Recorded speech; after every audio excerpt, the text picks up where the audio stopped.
मी जात आहोत गोवा. माझ्यावर माझा साडू निलेश मोरे आहे. खुश आहे खूप. पहिल्यांदा आम्ही रोड ट्रिप करत आहोत. त्या टायमाला आपण गोवा चाललो आहोत. गोवा आपण NH66ने जाणार आहोत. NH46 कोल्हापूर मार्गे बरेच वेळ गेलो आहोत. तर ह्या टायमाला आपण NH66ने जाऊया. कोकण रोड कसा आहे, बरंच वर्षांनी चाललो आहे. आय थिंक एक 10-12 वर्षानंतर चाललो आहे. तर बघू रस्ता कसा आहे. बरं लेट झालं निघायला. 7:30 निघणार होतो आणि वाजलेत 9:15. तर तशी काही घाई नाही आहे. आरामात जाऊ, एन्जॉय करू. आणि आज दत्त जयंती पण आहे. कुठे मध्ये भंडारा भेटला तर भंडारा जेऊया. So let's go. V power diesel Shell. बघू कसं परफॉर्मन्स आहे. कसं रे परफॉर्मन्स? बेस्ट आहे. खतरनाक. गाडी आवाज उडेल का? पहिल्यांदा असं झालंय की दिवसाभरात निघालो, ते पण इतकं लेट. नाही तर नेहमी माझी ड्राईव्ह रात्रीची असते. ठीक आहे, काय हरकत नाही. कधी कधी असंही होतो. निलेशराव काय बोलता तुम्ही? निलेशरावचं फक्त हसतायत. गोवा गोवा फक्त 2 जण चाललोय गोवात मजा करायला. की गाडी रिकामी आहे. वाटत घ्यायचंय कोणाला? भाडे मारायचे आहेत का? तर आपण वडखल नाका क्रॉस करत आहोत. आधी वडखल नाका, अगर कोणी ह्या रस्त्याने प्रवास करायचा तुम्हाला माहितीच असेल, कोकणात जायचा हा पहिला मार्ग होता. वडखल नाका हा नाश्त्याचा स्थान मानला जायचा. की लोक मुंबईवरनं जे चाकरमानी निघायचे तर पहिला नाश्त्याचा हॉल्ट असायचा वडखल नाका. आणि वडखल नाक्यावरून आपण कोकणाचा प्रवास पुढे कंटिन्यू करायचो. पण आता हा ब्रिज झाल्यापासून बरेच हॉटेलचे धंदे आणि खानावळ बंद झालेत. की बघू शकता आपण, इन्फ्रा जसं डेव्हलप होत चाललं आहे तसं गावातले जे वडखल नाक्याला हॉटेल्स होते ते बरेच काही बंद झालेत. कारण की आता खालून कोण जातच नाही. जो तो आहे तो ब्रिजचाच वापर करतो.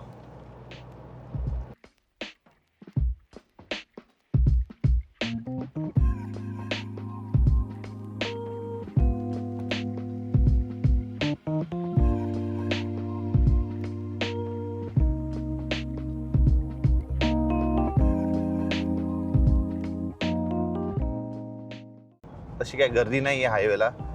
चाकरमानी बरेच कमी आहेत. आणि हा एक फायदा असतो वीकडेजला बाहेर पडणं, हायवेला जाणं. तुम्ही विकेंडला असता हा रस्ता फुल जॅम पॅक असतात. तर आता ऑलमोस्ट 12 झालेत आणि 100 किलोमीटर कव्हरअप केलं आपण. जसं पनवेल सोडलं तसं आपण फटाफट रस्ता कापलाय.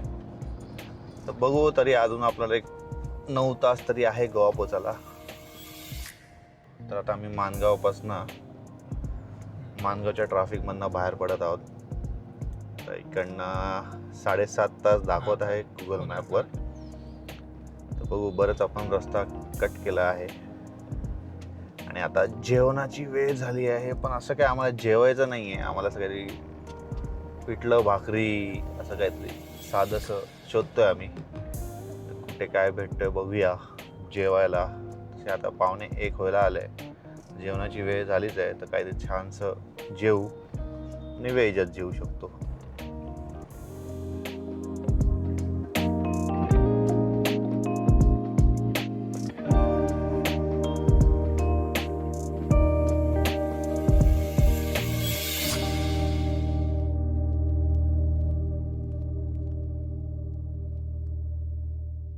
तर आम्ही आता जस्ट एक लंचसाठी थांबलो आहोत हॉटेल बालाजी करून. पोलटपूरच्या आधी आहे. पोलटपूर आणि महाडच्या आधी आहे. आणि आत्ताशी वाजलेत 1:15. गाडी 170 किलोमीटर क्रॉस झालेली आहे. आणि गाडी रिजन होत आहे. BS6 गाडी आहे तर रिजन होत आहे. तर आता आपण व्हेज खाऊया. आज व्हेज दिवस आहे. आपण खूप लवकर आलो पनवेलनंतर. तर चला, काय आहे जेवायला आपण जेवण ऑर्डर करूया. Let's go.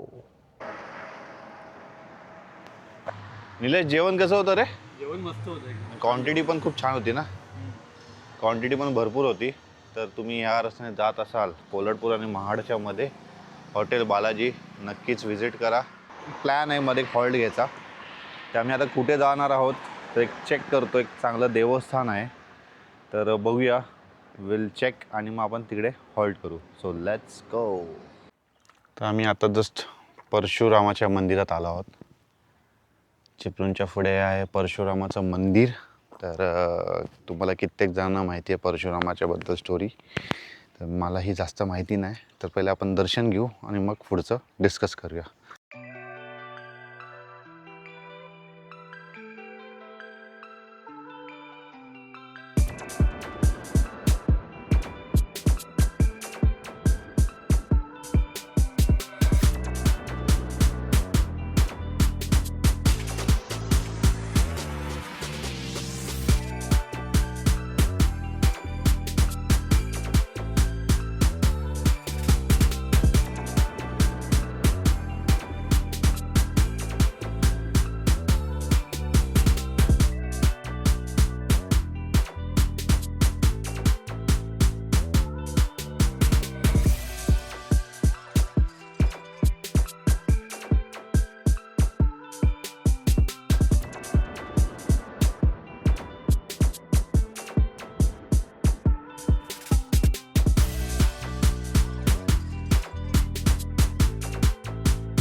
परशुरामाचं मंदिर खूपच सुंदर आहे. ॲक्च्युली फोटो आणि व्हिडिओ आतमध्ये मंदिरात अलाउड नाही आहे, बट मी ते स्टोरी टाकतो. तुम्ही स्टोरी नक्की वाचा की कसं काय घडलं ह्या सगळ्या गोष्टी. आणि खरंच तुम्ही गोव्याला जात असाल तर एकदा चिपळूण मार्गे हायवेलाच आहे 1 किलोमीटरवरती नक्की विजिट करा परशुरामाचं मंदिर. खरंच प्रसन्न वाटेल मंदिरात गेलं की. तुम्हाला एकदम भव्य मूर्ती आहे आणि मन प्रसन्न होऊन जातो. खूप सुंदर काम केलं आहे चिनामातींचं.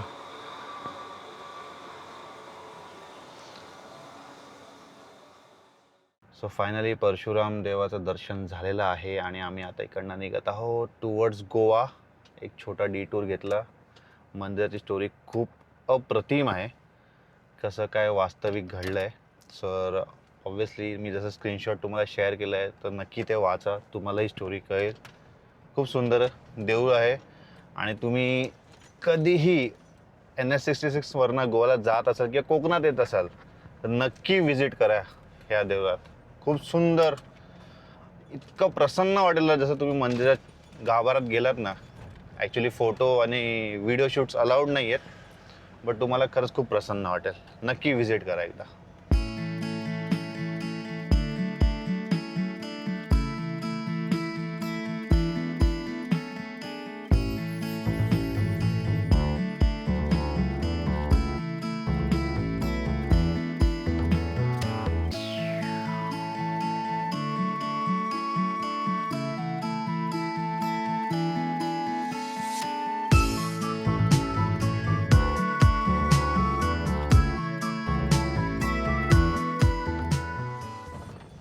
आपण इतक्या फटाफट आलो, पण संगमेश्वरचा रस्ता अजून काय पॅच रेडी नाही आहे.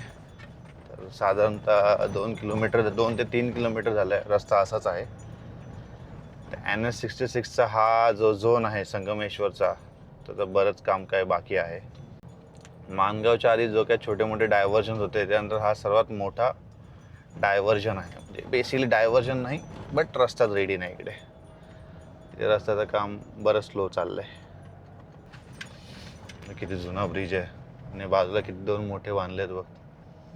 या एका ब्रिजवरनं एवढ्या गाड्या पास होतात. पहिले फक्त एवढाच ब्रिज असेल ना? मग एवढाच ब्रिज होता हा.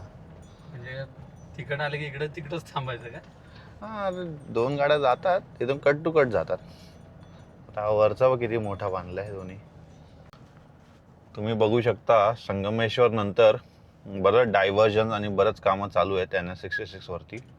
काही वेळ असं वाटत होतं की जसा रस्ता आहे तसाच आपण गोव्याला पोचू, बट आता जसं संगमेश्वर सोडलं तर रस्ताच नाही आहे. किती सुंदरसा सनसेट होत आहे. 5:20 झाले, 5:15 झालेत. परत रस्ता चांगला लागला आपल्याला. आता आपण परत हवा से बातें करेंगे.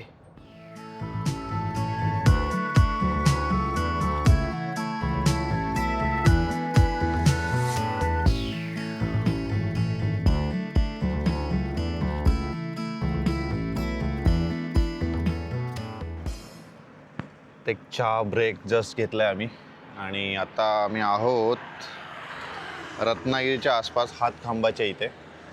संगमेश्वर टू लांजा रस्ता काय इतका खास नाही आहे, बरंच काय डायव्हर्जन आणि बरं तिथला पॅचच रेडी नाही आहे. तर काम चालू आहे. आय थिंक 2-1 वर्ष अजून 1.5-2 वर्ष तर नक्कीच जातील. आता आपल्याला पोचायला एक साधारणतः 218 किलोमीटर बाकी आहेत. 4, 4.25, 4.5 तास दाखवत आहेत. आता बघू रस्ता कसा आहे इकडनं पुढे. चहा घेतला, चहा मस्त आहे, कडक मसालेदार चहा.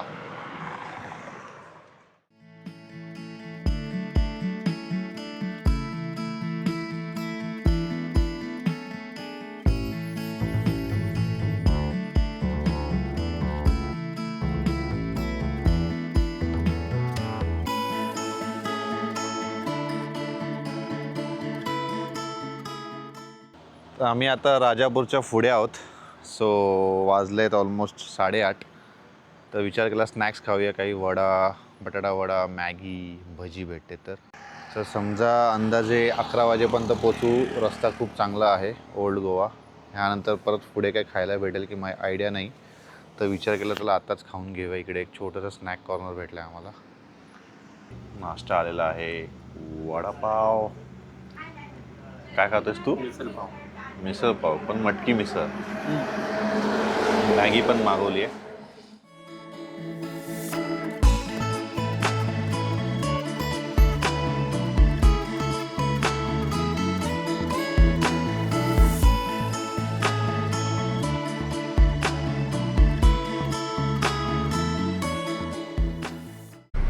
Good morning. तर आम्ही आता सध्या गोव्याला आहोत, बिचोलियमला. काल रात्री 1 वाजता बिचोलियमला पोहोचलो. आता गुड मॉर्निंग नाही बोलतो, दुपार झाली, 12 वाजून गेलेत. तर आता आम्ही इकडनं लग्नाला जात आहोत. श्रद्धाच्या काकाच्या मुलीचं लग्न आहे. And Shraddha is also here.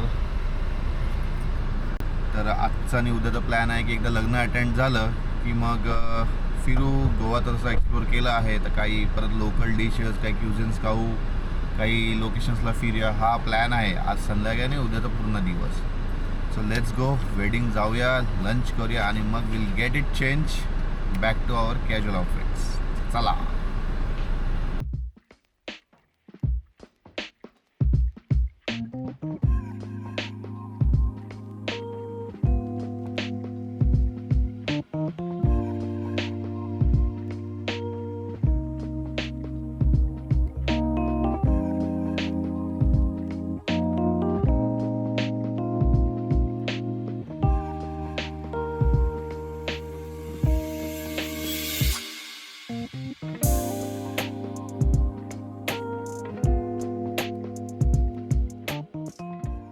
Just park केली आहे आणि जसं मी बोलतो मगाशी क्राऊड नाही आहे. तुम्ही बघू शकता पार्किंग पण रिकामी आहे इकडे. नाही आता हा पार्किंग स्लॉट फुल असतो. तर चला, हे लोक गेलेत. काहीतरी नाव आहे तिकडे, चेक करूया आपण. गाडी पार्क करून आलो आहे. पर्पल मांडीच्या इथे उभा आहे आणि ह्यांचं डिस्कशन चाललं आहे नक्की जायचं आहे कुठे. पर्पल मार्टिनी किंवा बरेचसे 2-3 लोकेशन्स आहेत, पण क्राऊड नसल्यामुळे सगळं ओपन आहे आणि अवेलेबल आहेत टेबल्स. सो बघूया यांचं काय डिस्कशन चाललं आणि कुठे फायनल आउटकमला येतो.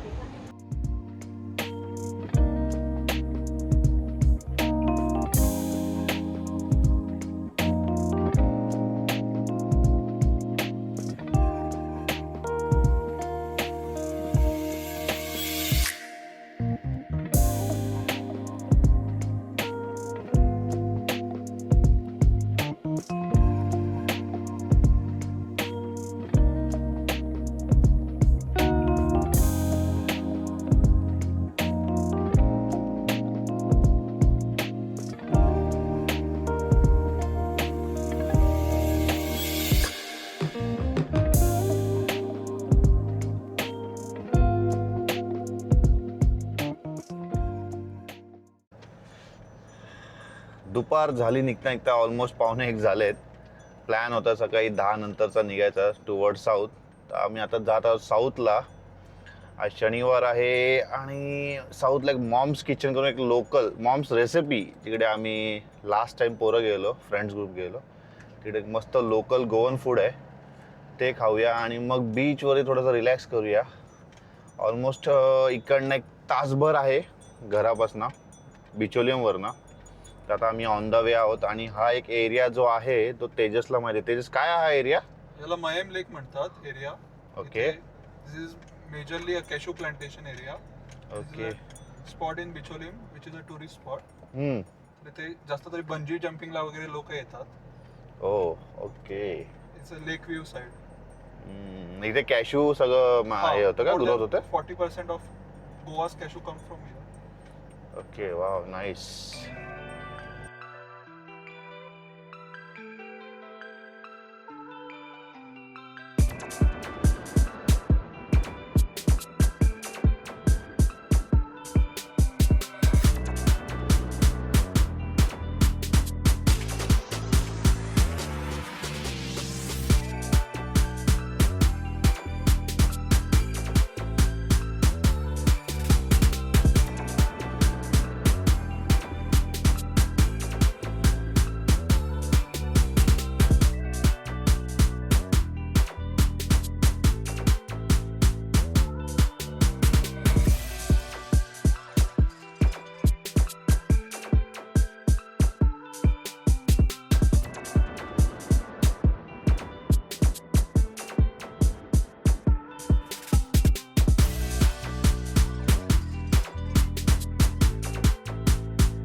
तर आम्ही आता इकडनं साऊथला जात आहोत आणि फक्त किती रुपयात, माझे 30 रुपयात.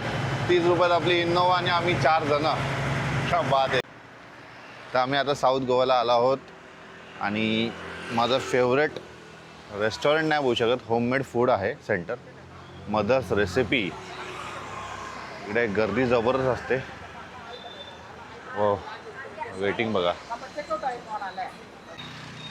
मदर्स रेसिपीमध्ये टेबल तर भेटलं आहे, पण तिकडे एक फेमस डिश गोव्याची रॉस ऑमलेट, त्यासाठी तिकडे पाव आणि ब्रेड नव्हतं. तर मी विचारलं त्यांना की आम्ही बाहेरून आणलं तर चालेल का. तर पहिलं हसले ते की, मग नंतर ओके बोलले घेऊन या. मग आम्ही आत्ता जर किराणाच्या दुकानातनं म्हणणं स्लाईस ब्रेड घेतले आणि आता आपण रॉस ऑमलेट आणि स्लाईस ब्रेड खाऊया. हे आहे स्क्विड रवा फ्राय, किंगफिश रवा फ्राय आणि प्रॉन रवा फ्राय आणि आमचा आणलेला bread. Waiting for Ross omelette. आणि अरे नाव घेतलं आणि रॉस ऑमलेट इज हिअर. सगळ्यांनी मस्त जेवलोय आम्ही. Surmai thali, prawns thali, surmai fry, prawns fry, calamari fry, squid fry, निलेशची व्हेज थाली, मग आपण चिकन शागोटी, 3 रॉस ऑमलेट, ब्रेडचं आम्ही बाहेरून आणलं, त्यानंतर 3 राईस. एवढं सगळं बिल किती झालं? 1600 रुपये. कॅरमेल कस्टर्ड पण प्लस 2 कॅरमेल कस्टर्ड पण होते. 1600 रुपयामध्ये आम्ही इतकं सगळं जेवलो. तुम्ही कधी गोवाला कधीही आलात ना, तर always try a local food. तुम्ही समजा भले नॉर्थला असाल, साऊथला असाल आणि तुम्हाला जेवायचं असेल तर हा नक्कीच एक मदर्स रेसिपी करून तुम्ही हे सर्च करा गुगलवरती आणि नक्की इकडे या एक दिवस जेवायला. इथली टेस्ट सुपर्ब आहे. वेटिंग असते की अर्धा तास जातो साधारणतः. वीकेंडला तर आय थिंक 1 तास पण जाईल, तासभरवरती पण जाईल. बट नक्की व्हिजिट करा. एक लोकल फूड, गोवाचं लोकल क्युझिन जे आपण बोलतो ते खायला या. प्रॉपर गोवा वेअरना. तर लिंक टाकतो मी, ती लिंक चेक करा, गुगल लिंक. तर आम्ही आता बेनोलियम बीचवरती आलो आहोत. आपलं जे मदर्स रेसिपी होतं तिथनं एक 5 मिनटावरतीच आहे. तर बोललो जरा बीचवरती बसूया, तासभर रिलॅक्स करूया आणि we'll back to our base.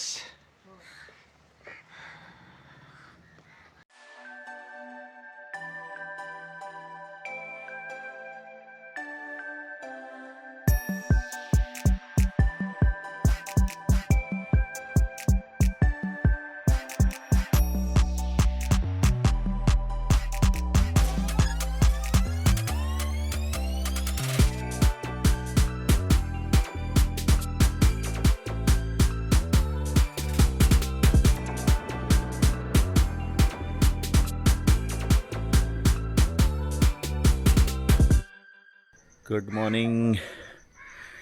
आता वाजलेत 6:06ला 10 कमी आहेत आणि आता आपण निघत आहोत towards Mumbai.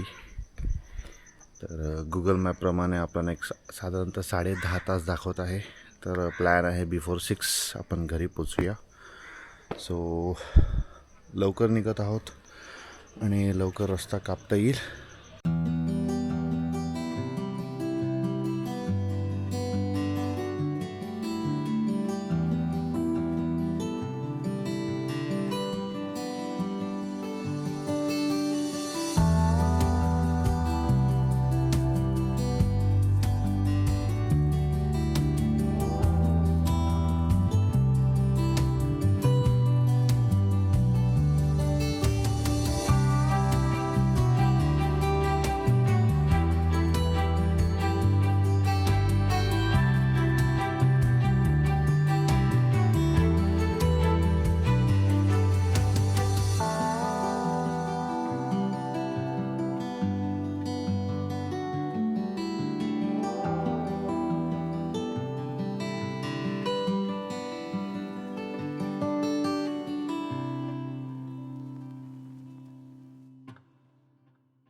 Finally reached home Dombivli. वाजले आता ऑलमोस्ट 5:45. तर आपण 6:15ला निघालो होतो गोवा बिचोलीमवरनं. मध्ये 2 तासाचा कंप्लीट ब्रेक, 1 तासाचा लंच आणि अर्धा तासाचा टी हॉल्ट, लू हॉल्ट पकडा आणि अर्धा तास आपलं ट्रॅफिक फक्त मानगाव लागला ॲज युजल. तर सो फार जर्नी आपण खूप लवकर कव्हरअप केली. 6चा निघायचा टाईम ठेवला होता, त्यात आपण निघालो, तो टार्गेट अचीव केला लवकर निघायचा आणि लवकर आलोही. सो येस, आपण खूप लवकर आलो. NS66 खरंच खूप चांगला आहे. संगमेश्वरला मध्ये पॅचचा वर्क चालू आहे, तिथला रोड कम्प्लीट रेडी नाही आहे, but yes it's completely usable. NS66 definitely use करा, नो इश्यूज. रस्ते सुपर्ब आहेत आणि तुम्ही एक गुड स्पीड मेंटेन करू शकता. दिस इज द बेस्ट ऑप्शन. तर सो फार एक्सपिरियन्स खूप छान होता NS66चा. डेफिनेटली गोव्याला जायला तो रूट यूज करू शकतो.